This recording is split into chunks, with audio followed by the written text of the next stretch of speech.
Listo, todo conectado. Vale. Bueno, hola, un viernes más con Alejandro Rangel y conmigo misma, que soy Belén Castellanos. En esta ocasión el tema que elegimos fue el tema de los espectros, del fantasma. Es un tema que escogí yo, un tema que me interesa en particular por varias razones, dichas así rápidamente. Tuve un grupo de filosofía, le estaba contando antes a Alejandro, en el que tratábamos la cuestión del espectro y del fantasma, a partir de intereses propios, pero también de una lectura que me encantó de un filósofo actual argentino, Fabián Ludueñas, que tiene dos libros al respecto: La comunidad de los espectros y Principios de espectrología. Bueno, por una parte estaría esto. Por otra parte, me interesaba el tema del fantasma, porque también soy como muy fan desde pequeña del cine de terror, y del cine de terror específicamente basado en el fantasma, que tiene al fantasma como aquello que le da esencia al género. Me gustaría tratar el fantasma también en relación con la fantasía, porque la palabra es la misma, tanto a nivel etimológico como en el uso psicoanalítico, que es uno de los ámbitos en los que más se usó el fantasma, la palabra fantasma, como un concepto, idea, bueno, con bastante protagonismo y que formaba parte de la vida psíquica del sujeto. Y bueno, decía que se usaban sinónimamente, y sin embargo yo creo que las connotaciones con las que las usamos, esas dos palabras, aunque signifiquen lo mismo y tengan la misma procedencia etimológica, el sentido es un poco diferente cuando hablamos coloquialmente, y me gustaría un poco pensar por qué. Yo, en principio, la reflexión que hice sobre esto es que cuando usamos el término fantasía, cuando elegimos el término fantasía, parece que tiene una connotación un poco más positiva, como una ilusión, como una especie de ilusión optimista relacionada quizá con la utopía, sea esta colectiva o individual. Y también cuando se habla de fantasía, creo que estamos proyectando esa fantasmagoría a un tiempo futuro. Digo cuando hablamos coloquialmente. Mientras que cuando hablamos de fantasma, cuando elegimos este término de los que nos permite el español, tiene como una connotación un poco más siniestra, si queremos, o al menos más relacionada o más referida al pasado, a algo que queda vivo o que queda resonando, pero desde el pasado. Y este sería el fantasma más habitual de las películas de terror, aunque también en las películas de terror a veces los fantasmas son personajes que están por llegar, ¿no? Y que de alguna manera aterrorizan, bueno, pues por la historia cruenta o lo que fuera, a las personas que habitan una casa, que también es como lo más propio del cine y de los relatos de terror en general, ¿no? La casa de fantasmas. Entonces, bueno, te propongo para iniciar este marco para que tú lances las reflexiones que te apetezcan. Pues estoy de acuerdo con esto último que acabas de decir, y de hecho entendí como algunas cosas que no estaban bien armadas dentro del imaginario, pero bueno, quiero hablar primero de Hamlet. El padre de Hamlet se le presenta como un fantasma. Entonces, bueno, usted recuerda cómo empieza esta gran obra de Shakespeare, en la que están, si no mal recuerdo, son algunos encargados, algunos lacayos que empiezan a ver y a oír los gritos del fantasma, y él pedía que acudiera a Hamlet, y ya es Hamlet el que acude a los llamados del espectro en la noche, y se le presenta y ya le dice: soy tu padre, Hamlet, y pues has de saber que hubo un crimen y fue tu tío quien asesinó y él es el culpable. O sea, es un fantasma que dice esto. Y fíjate, y ahorita que lo acaba de decir, en México el fantasma más famoso sin duda es La Llorona, sin duda, ¿no? Creo que es el más famoso en Latinoamérica, porque también en otras partes también se habla de ella. Y bueno, y su grito es: ¡ay, mis hijos!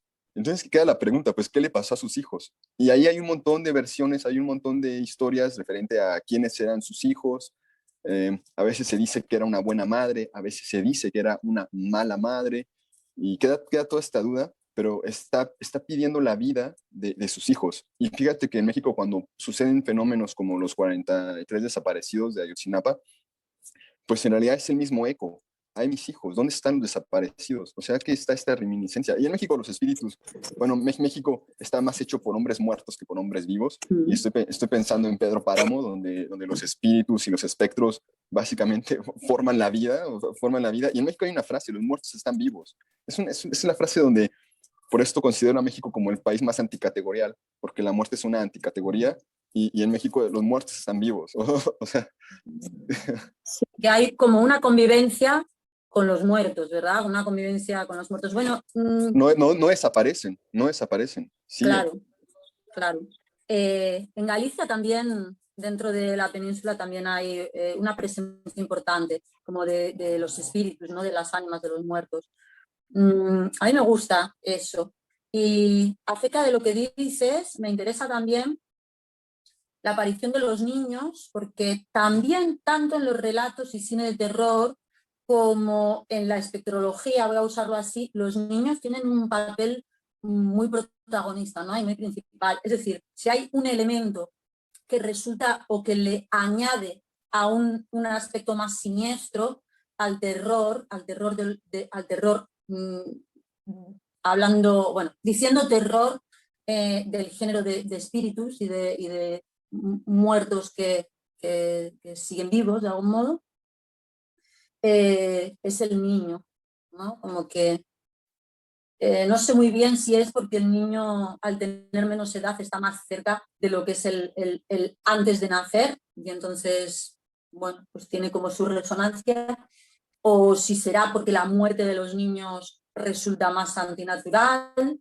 Bueno, yo lo relacionaría con esto que escuché en una ocasión, que me pareció muy interesante, y es que los de relatos de terror comenzaron a escribirse y a contarse como tales en la época en que la biología dio un parámetro o un baremo de lo que era la muerte biológica, la muerte orgánica. Y entonces, bueno, era como que el terror no sería tanto producido por el fantasma en sí o por la aparición en sí, sino por la contradicción entre esta aparición y lo que la ciencia decía. Pues lo que explicaba este ponente era que anteriormente, pues bueno, que ver a un muerto era algo de lo más normal, algo que podías comentar incluso a lo largo del día con los demás, ¿no? Que te ibas encontrando, y que a nadie le parecía raro la convivencia con los muertos, sobre todo cuando eran seres queridos para uno. Mientras que una vez que se instauró este concepto categorial cerrado de la muerte biológica, empieza a aparecer el relato de terror. Bueno, respecto de el fantasma como fantasía, que es lo que presenta Freud como esa escena inaugural en la que se concentran un montón de elementos que van a dibujar lo que será el objeto de nuestras pulsiones. Y luego también la fantasía, eso, como relacionada con el placer o con la utopía o con un futuro o un destino afortunado, ¿no? También podríamos verlo en el comienzo del manifiesto comunista, no sé cuánto. Bueno, Marx dice: un fantasma recorre Europa. Claro, el fantasma del comunismo. Y ahí se trata de un destino afortunado, ¿no? Que se va a imponer, porque el fantasma también tiene como esa característica de necesidad, de algo que va asomando, pero porque se va a implantar, ¿no? Están como naciendo, resonando, hay un murmullo que anuncia su llegada. Pues mira, ya en términos de psicología, Jung hace estudios sobre este espectro, que es muy recurrente. Comenta que se le aparece principalmente a las personas de campo, a la gente de campo son las que tiende a ver más fantasmas. Y bueno, claro, también dentro de Jung está el concepto de la sombra, que es la parte oscura de nuestra personalidad, que a veces no solo es un deseo, no solo es el hecho de que, ok, no puedo robar, no puedo asesinar, no puedo darle rienda suelta a todos mis deseos, sino que a veces se manifiesta y en los momentos en los que nuestros actos, digamos, criminales, por así decirlo, no podemos lidiar con ellos, no podemos aceptarlos, es cuando Jung dice, es cuando se están manifestando espectros, es cuando se manifiestan proyecciones de tu personalidad hechas como algo oscuro que no puedes ver y que está ahí, o sea, tampoco lo puedes quitar. Ujú. Entonces, bueno, esto es de la psicología. También me gustaría a nivel ontológico introducir la cuestión y hacerlo justamente de la mano de este pensador que es Fabián Lueña, y que además recomiendo muchísimo estos dos libros. Y mira, justamente coincide con que en esta semana, comenzó anteayer, pero es hasta el día 16, por Zoom está habiendo un encuentro sobre espectros en el que este filósofo participa. Bueno, a nivel ontológico, en el primer libro, que es el que me voy a mencionar nada más en esta ocasión, La comunidad de los espectros, habla de cómo se forma el fantasma, bueno, como qué raíces tendría en nuestra historia o en la historia del pensamiento desde la antigüedad hasta nuestros días. Y entonces él plantea y desarrolla 3 puntos. Uno sería el de los niños que dejaban a su suerte en la época de la antigüedad, griega y romana, en el bosque, y los niños depositados en el bosque que por las razones que fueran, pues por alguna malformación o porque habían nacido fuera de la legitimidad de la estructura familiar o estatal, bueno, fuera por las razones que fueran, una de los acontecimientos que empieza a generar esta idea de fantasma serían los niños que son abandonados al nacer en el bosque. Y entonces, bueno, comenta algo sobre el derecho romano en torno a este acontecimiento que era algo totalmente legal y legítimo. Niños de los cuales no se sabía nada. Mira, por ahí a lo mejor se puede también relacionar con la Llorona o bueno, con ese tipo con ese arquetipo, ¿no? O con los niños fantasma que aparecen en las películas. Luego, a mí, el punto que más me gustó, vamos, que me encantó, fue el central del libro, que habla de todos los debates que se dan en la época medieval entre los filósofos fundamentalmente cristianos, y él lo que va viendo es, con algunas citas, fragmentos, va exponiendo cómo nuestra idea actual del cine, del relato, de la ficción, ¿no? Cómo nuestra idea actual, nuestra imagen incluso del fantasma de esas películas coincide casi punto por punto con el concepto que iban construyendo los medievales acerca del sagrado cuerpo de los resucitados, de entre los cuales el primero habría sido Jesucristo, pero también luego todos los demás que estamos llamados a resucitar, ¿no? Después de la muerte.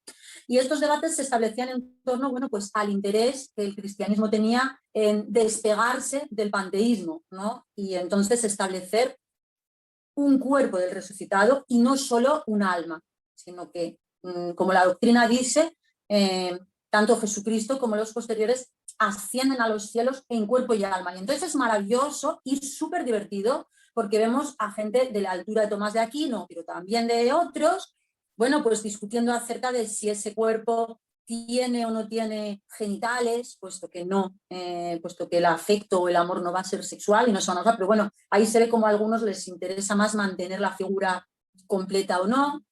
También se habla de que ese cuerpo será pues un cuerpo menos pesado, más ligero, y entonces como medio transparente, ¿no? No siempre cuidando de que no puedan 2 cuerpos ocupar el mismo espacio, porque entonces ya se estaría hablando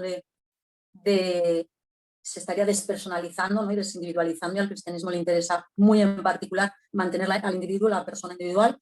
Pero bueno, como que esos cuerpos son tal y como nos presentan las películas, pues bueno, cuerpos que pueden a lo mejor atravesar una pared o bueno, ser medio atravesados, ¿no? Como mucho más sutiles.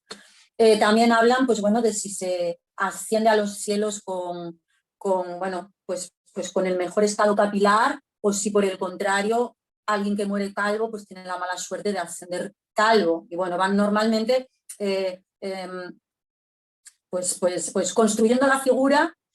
Vemos también a partir de los deseos de esos propios filósofos, ¿no? Porque casi todos coinciden y vienen a convenir en que no, en que se resucita en el mejor de los estados, el estado de plenitud. Incluso que si mueres de niño, pues vas a resucitar con un cuerpo que tendrías potencialmente, que sería el cuerpo de joven, ¿verdad? Con todo el desarrollo. Entonces, en el mejor de los estados. Y es súper interesante ver cómo coincide todo esto con el fantasma y eso, y con el deseo también de inmortalidad. Y luego ya en último lugar, esto lo voy a tocar menos, aunque a lo mejor es lo más interesante en la actualidad. En tercer lugar, Fabián Núñez comenta cómo esto que se planteaba en la época medieval, pues en la posmodernidad actual, se sigue manteniendo este ideal, ¿no?, del cuerpo resucitado, que al fin y al cabo resucita con todas las anomalías y todas las imperfecciones arregladas, ¿no? Como este fantasma se está también imponiendo en nuestra posmodernidad, pero en una forma terrena, es decir, como que el ser humano tiende tecnológicamente a querer hacer del cuerpo vivo, pues ese cuerpo ideal del resucitado, pero ya en la tierra, como hacer el cielo en la tierra, ¿no? Oye, perdón, me estoy quedando sin batería porque no cargué bien el teléfono. Igual, solo puedo cerrar con una imagen y también ya estamos llegando al tiempo. Yo quería comentar uno de mis libros favoritos. Mis libros favoritos son Las Mil y una Noches. Mi segundo libro favorito son Los Cuentos del Vampiro. Los Cuentos del Vampiro en realidad está mal traducido. El nombre real debería de ser Los Cuentos del Espectro, que Ajá. es un espectro brahmánico, o sea, de lo más antiguo de la humanidad, en el que este espectro se posesiona en un cadáver y hay un mendigo que engaña al rey para que el rey vaya en medio de la noche, entre al cementerio, llegue al árbol sin zampa, que es este nombre, y de este árbol descuelgue al cadáver y traiga el cadáver en los hombros para salir del cementerio. Pero antes de salir del cementerio, el cadáver habla, porque el cadáver está poseído y le dice al rey: Su Majestad, yo veo que usted es infatigable y no se cansa de llevarme a cuestas. Le voy a contar una historia. Y en cada historia que le cuenta el cadáver, que son 25, si el rey no responde la pregunta que está dentro de la historia, la cabeza del rey explota. Y el rey tiene las respuestas correctas para cada una de las historias y de los acertijos que le pone el espectro que va llevando a cuestas. Y la voz del espectro de verdad se ve que viene de otro mundo. No se puede comparar con los genios, no se puede comparar con los genios que también son espíritus aéreos. Los genios son como rebeldes, los genios son voluntariosos, pero este espectro no, este espectro es centrado, este espectro es maléfico, o sea, se siente el mal. En sus breves palabras puedes ver todo el terror, puedes ver el inframundo, puedes ver que no es un ser humano, es como un tipo de demonio. Y y bueno, al final a mí sí me da un poco de miedo cómo llega con el mendigo, le entrega el cadáver y el cadáver también ya le dice: Rey, ese mendigo lo va a traicionar. Cuando usted llegue ahí al ritual que hace con huesos humanos, a las velas que hace con la grasa de los seres humanos, mate a ese hombre y yo le daré la espada invencible. Y así lo hace. Y un espectro le brinda al rey la espada invencible. ¿Estás de acuerdo? Con esta espada no te pueden vencer nunca. Es la espada invencible. Bueno, este pasaje de literatura me fascina este espectro y me encanta su voz breve, su voz tajante, su voz que está por encima de la inteligencia humana y casi encima de la inteligencia divina. Este espectro a mí me fascina. Normal. El espectro está para eso, para fascinar, ¿no? Pues sí, sí, sí. Probablemente el espectro es un poco eso, lo que nos fascina, porque por lo demás, espectro como que viene de spectare, que de donde viene también espejo, espéculo, bueno, ver, ¿no? Espectar. Y entonces creo que lo que hay de común en todas esas palabras que tienen esta misma raíz es que es algo que nos fascina o que capta nuestra atención. Pues estoy de acuerdo. Bien, pues hemos llegado al tiempo, se está acabando la batería, según yo estaba cargado. Y bueno, pues nada más quedaría por mi parte despedirme y ir pensando en el siguiente tema, que en realidad creo que ya tengo un tema bastante escogido. Y Genial. bueno, pues me despido. Abajo están los enlaces de Belén para quien quiera suscribirse a su canal. Y hasta la siguiente semana. Muy bien. Comentarios y todo. Se reciben comentarios. A ver, ojalá nos pongan un montón y así también vayamos interactuando. Perfecto. Me despido. Chao.